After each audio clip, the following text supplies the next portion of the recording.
Usually when we talk about building wealth or achieving massive success, there is this underlying assumption that we are dealing with a machine. Oh, absolutely. Like a vending machine. Yeah, exactly. Yeah. You assume that if you just pull the right levers, you wake up at 5 a.m., you grind, you invest in the right index funds, the machine will dutifully spit out a perfectly predictable fortune. Right. We treat financial success like it's a train on a track. Yes.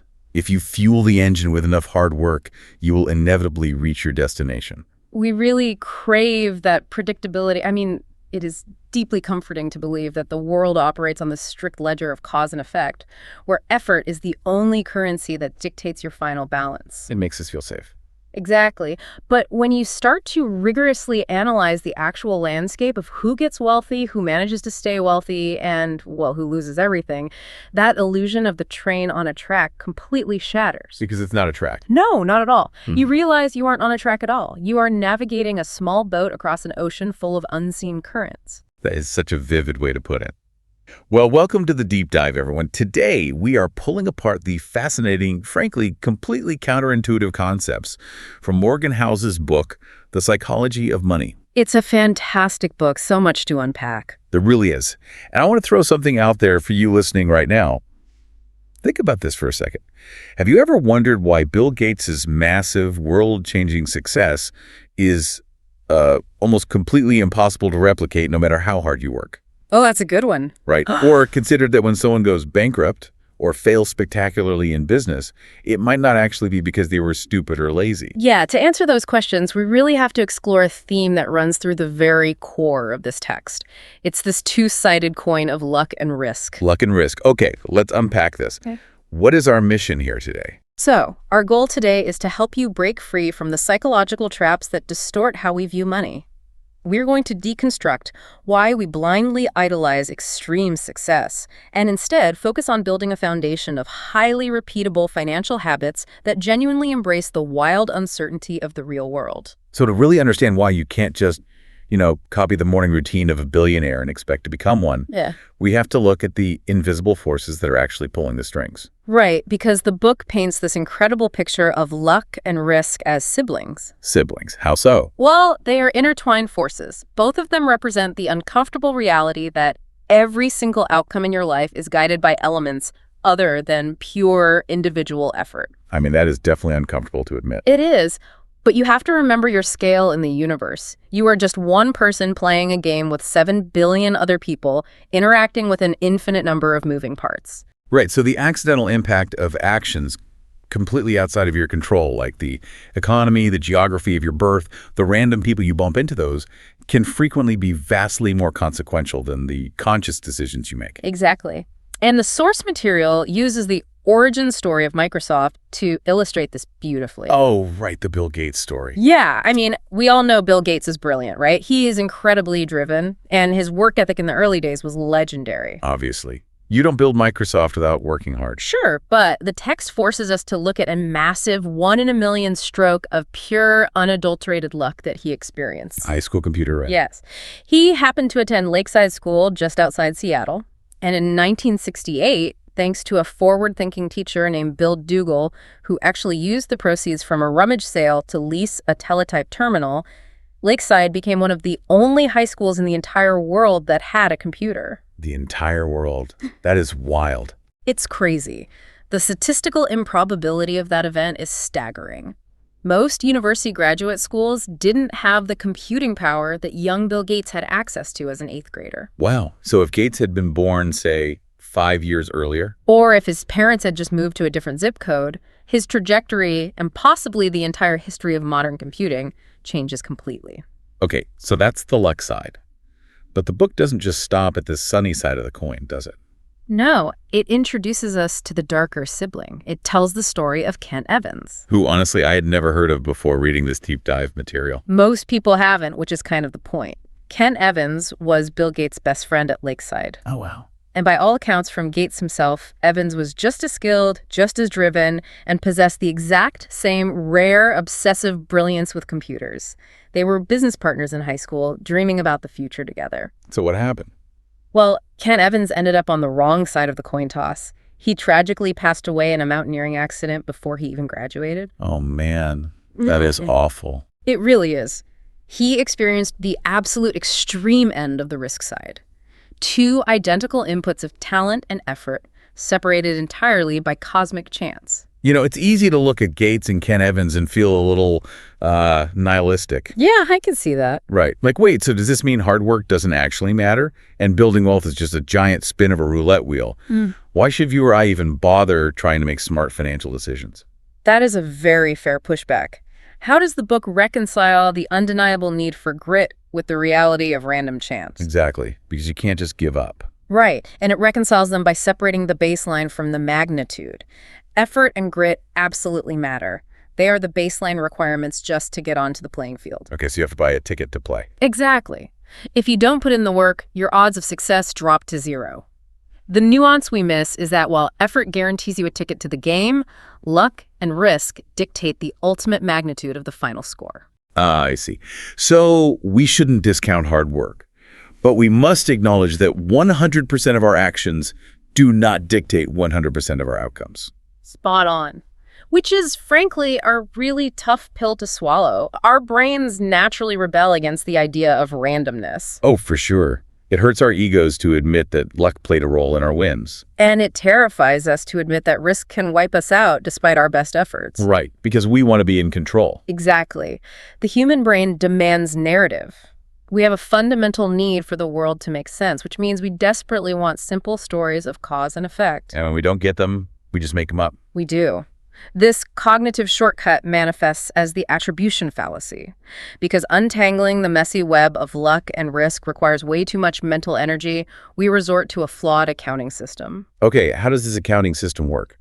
Well, when we evaluate the failures of other people, we almost universally attribute them to internal character flaws. We assume they failed because they were lazy, greedy, or short-sighted. But when we fail... Right. When we experience failure, we immediately recognize the external forces. We blame a bad economy, a terrible boss, or just rotten luck. Oh my gosh, this is exactly like driving on the highway. Oh, how so? Like when someone else cuts you off, you instantly assume they're a terrible, selfish, fundamentally flawed person. You judge their entire character based on that one action. Yes. Oh, absolutely. But when you accidentally cut someone off, you tell yourself, well, you know, the sun was in my eyes, or they were hanging out in my blind spot. It couldn't be helped. We constantly give ourselves the grace of context, but we judge everyone else purely on their naked actions. That is a perfect analogy. And if we connect this to the bigger picture, the danger arises when we apply that exact same highway blind spot to how we view money. So we judge other people's finances unfairly. Right. The book cites a highly revealing study by economist Bhaskar Mazumdar. He was examining the correlation of traits among brothers. Okay, what did he find? He found that incomes between brothers are actually more highly correlated than their height or weight. Wait, really? More than height or weight? Yeah. Meaning, if you are a wealthy, tall man, your brother is statistically much more likely to also be wealthy than he is to be tall. Wow.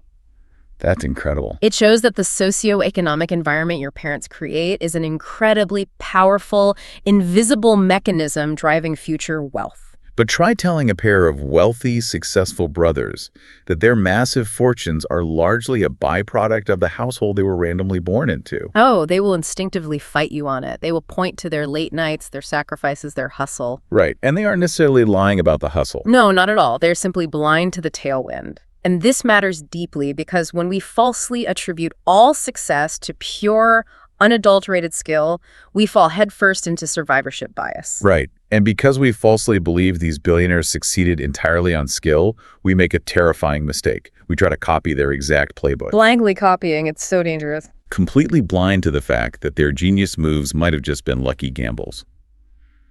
The book highlights Cornelius Vanderbilt, right? The great railroad tycoon. Yes, Vanderbilt. At one point, an advisor desperately warned Vanderbilt that a series of his aggressive business transactions were actually breaking the law. And Vanderbilt famously responded, "What do I care about the law? Ain't I got the power?" It's such a classic quote, and history remembers that moment as the ultimate proof of his visionary boldness. Right, he was a titan who wouldn't let bureaucracy slow him down. But think about the underlying mechanics of that action. If the legal system had caught up with him, if his luck had simply run out, his exact same personality traits, would be cited as the reason for his downfall. We would call him a reckless, arrogant criminal. Exactly. The underlying action was identical, only the outcome shifted, and that outcome completely dictated the label we applied to him. You see this constantly in the tech world, too. Like, Mark Zuckerberg turned down a $1 billion buyout offer from Yahoo when Facebook was just a startup. Yeah. And today, that is taught in business schools as an act of supreme genius. Yeah. He saw the future. Oh, of course. But then look at the flip side. During that exact same era, the leadership at Yahoo turned down a massive buyout offer from Microsoft. And that decision is universally mocked as one of the most foolish blunders in Silicon Valley history. Right. The line between inspiringly bold and foolishly reckless is about 1 millimeter thick, and it is entirely invisible until after the dust settles. So true. When you ignore the massive roles of risk and luck, you trick yourself into believing you can clearly see that line.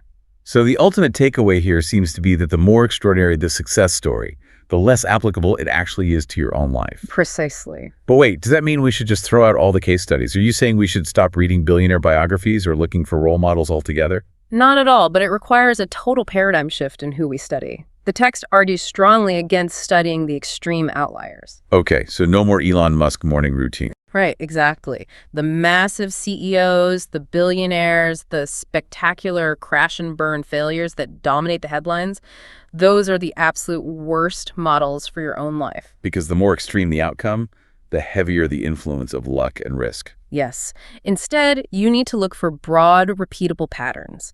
Don't waste time analyzing Warren Buffett's specific portfolio allocation from 1974. So what should we study? Study the mundane habits of average, broadly successful people who maintain their wealth over decades. Okay, so if we can't reliably copy the extremes, and we accept that the financial ocean is completely unpredictable and swirling with unseen currents, how do we actually keep our boat afloat? You build a boat that is specifically designed to take on water without sinking. I love that. In finance, this mechanism is called the margin of safety, or simply leaving room for error. And the most brilliant example the author uses to explain the mechanics of this concept doesn't actually come from Wall Street. No. Where does it come from? It comes from the blackjack tables in Las Vegas. Oh, the card counters. Now, movies always make card counting look like a magical superpower where you can, see the future. Right, like Rain Man. But in reality, you still have absolutely no idea what card the dealer is about to pull from the shoe. So how does it work? Card counting, as practiced by professionals like Kevin Lewis, who is mentioned in the book, is simply tracking the ratio of high cards to low cards remaining in the deck. Okay. By doing that, they can calculate the exact moment the odds tilt from favoring the casino to favoring the player by just a tiny fraction of percent. But the fascinating part is their betting strategy. Even when they know for an absolute mathematical fact that the odds are in their favor, they never push all their chips into the center of the table. Never. They don't do it because they deeply understand variance. Having a 51% mathematical edge does not protect you from losing 5 hands in a row. Right. If you bet your entire bankroll on a hand where you have the edge and you hit a pocket of bad luck, you are bankrupt. You are out of the casino. Okay. Exactly. Card counters deliberately bet small portions of their stack to leave room for error.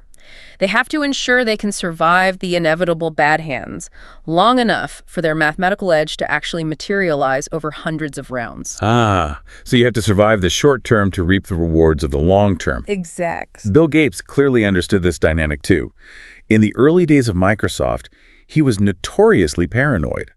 He insisted on keeping enough cash in the bank to pay a full year's worth of payroll, even if the company didn't bring in a single dollar of revenue for 12 months. Warren Buffett operates on the exact same frequency. He has repeatedly told his shareholders that he would never trade a single night's sleep for the chance at extra profits. Right. He keeps tens of billions of dollars in cash just sitting there, earning relatively little. And he does it precisely because it acts as his margin of safety. Here's where it gets really interesting. Getting wealthy requires risk. It requires optimism, putting yourself out there and taking swings. But staying wealthy requires a completely different, almost contradictory set of skills. Oh, entirely different. It requires frugality, a healthy dose of paranoia, and a total obsession with survival. It's like building a bridge. A bridge? Yeah, you don't engineer a bridge to hold exactly the expected weight of average traffic. You build it to hold 10 times that weight, just in case a parade of elephants decides to cross it during a hurricane. That is a great image. You build in massive redundancy, because you know you cannot predict the future. That bridge analogy hits the nail on the head. A margin of safety isn't about being conservative just for the sake of being timid. It's a mathematical strategy to raise your odds of success at a given level of risk. So it's practical. Very. The more you need specific, highly calibrated elements of your financial plan to be absolutely true, like, say, assuming your investments will perfectly return 8% every single year without interruption, the more fragile your entire life becomes. Right. A good plan doesn't pretend the future is a straight line. A good plan actively anticipates that the plan will not go according to plan. Exactly. And this concept of leaving room for error isn't just about managing corporate balance sheets. It applies directly to the psychology of our everyday financial habits. Okay, how so? To illustrate this, the text presents the ultimate contrast. It's the intertwined stories of two men, Richard Fuscone and Ronald Read. Okay, so Richard Fuscone was the archetype of everything society tells us a financial genius should be. He was a Harvard-educated executive at Merrill Lynch. Right, highly credentialed. He was incredibly successful, widely praised for his business savvy, and he actually retired in his 40s. But he built his lifestyle using leverage. He borrowed heavily to expand an 18,000 square foot mansion in Connecticut. Which is just massive. Yeah. The house had 11 bathrooms, 2 elevators, and it cost $90,000 a month just to maintain. So Fuscone engineered his life with zero room for error. Leverage, which is just borrowing money to amplify your returns, is a powerful tool when the sun is shining. But it also amplifies your losses. And more importantly, it forces your hand. When the 2008 financial crisis hit, Fuscone's portfolio didn't just decline. The combination of high debt and illiquid assets, meaning, a giant mansion that he couldn't quickly sell for cash in a panicked market, wiped him out completely. Oh, man. He was forced into bankruptcy, and the mansion was sold at a foreclosure auction. Now, look at the other side of the spectrum. Ronald Read was a janitor and a gas station attendant in rural Vermont. A janitor? A janitor. He was the first person in his family to even graduate high school. He drove a modest car, lives in a 2-bedroom house he bought for $12,000, and spent his free time chopping firewood. Yet, when Ronald Read passed away at age 92, he made international headlines. He really did. This humble janitor had amassed a net worth of over $8 million, leaving the bulk of it to his local hospital and library. And there was no lottery ticket, no secret inheritance. So how does a janitor mathematically outperform a Harvard-trained Merrill Lynch executive? It seems impossible. Through the mechanics of compounding and endurance, Read simply saved what little he could, invested it in blue-chip stocks, and waited. Just waited. Yeah. The mathematical reality of compounding is that time is the exponent. If you invest a modest sum and leave it alone for 50 or 60 years, the vast majority of the growth happens at the very end of the timeline. Ronald Read's superpower was that he never interrupted the exponential curve. Fuscone's leverage forced him to interrupt his curve when the market dipped. Read's modest lifestyle gave him the ultimate margin of safety. As the author points out, finance is literally the only industry in the world where this happens. You would never see a janitor with no medical training step into an operating room and perform a better heart transplant than a Harvard-trained surgeon. Right, because investing is not a hard science like physics or medicine. It is a soft skill. Your behavior, your patience, your ego, your ability to handle fear is vastly more important than your technical intelligence. Which brings up a fascinating point about the specific habits we should be cultivating. Most expert financial advice tells you to be coldly rational, to optimize every single dollar, utilize tax loopholes, and chase the absolute maximum yield. But the author argues that aiming for coldly rational is actually a behavioral trap. We are emotional humans, not unfeeling spreadsheets. Instead of trying to be rational, your habit should be aiming for pretty reasonable. Pretty reasonable. Yeah. Like that. So what does this all mean? Meaning you should manage your money in a way that allows you to sleep peacefully at night, even if it breaks a strict mathematical rule. Oh, interesting. Yeah. If keeping a large chunk of cash in a basic savings account makes you feel deeply secure, you should do it. Yes, inflation might eat away at its purchasing power slightly over time, but mathematically, taking that small inflation hit is infinitely better than investing every penny, panicking when the market inevitably drops 20%, and selling everything at the absolute bottom because you couldn't handle the stress. Because you panicked. Right. The strategy you can actually stick with for 3 decades will always beat the highly optimized strategy that you abandon after 3 years due to burnout. Consistency is the fuel for compounding. Exactly. And a massive component of maintaining that consistency involves how you view the act of saving money. Society trains us to save for a specific goal. You save for a down payment, you save for a new car, you save for a vacation. But the book challenges this entirely. It argues you should save for absolutely no reason at all, which sounds a bit crazy. It does, but saving only for a defined goal assumes that you can accurately predict what your life will require in the future. And we've established the world is driven by the unpredictable forces of luck and risk. True. Saving for no specific reason provides a general hedge against life's inevitable trapdoors. It is the cash that absorbs the shock when your car engine blows up on the exact same day you lose your job. But it goes even deeper than that, doesn't it? If we aren't just hoarding cash to buy bigger houses or faster cars, what is the actual tangible benefit of building this wealth? The book argues that the highest dividend money pays is not a physical object. It is the control of your time. That is the true definition of wealth. The ultimate goal of establishing these reasonable habits and maintaining a margin of safety is to buy yourself freedom. Freedom. Yeah, it is the ability to wake up in the morning and say, I can do whatever I want today. The freedom to do what you want, when you want, with who you want, for as long as you want. It is incredible how shifting your perspective away from the spreadsheet and toward human psychology changes everything. It really does. We started this deep dive looking at the murky waters of extreme success.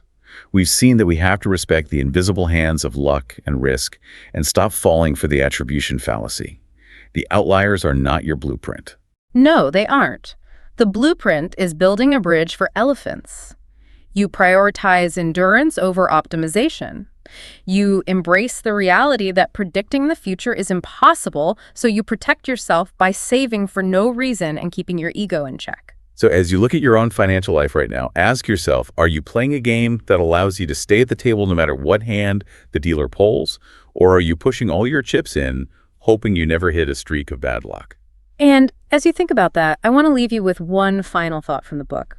It centers on an idea from psychologist Daniel Kahneman called the illusion of the end of history. Wait, the illusion of the end of history, what is that? It's the phenomenon where we recognize how much we have changed in the past, but we dramatically underestimate how much we will change in the future. Every single one of us walks around believing that we have finally become the finalized version of ourselves. Oh, I do that. At 20, you think you've figured it out. Then at 30, you look back and laugh at your 20-year-old self, but you think, okay, but now this is the real me, and the cycle just repeats. Exactly. Kahneman's research proves that your personality, your goals, and your deepest values are virtually guaranteed to undergo massive shifts over the next decade.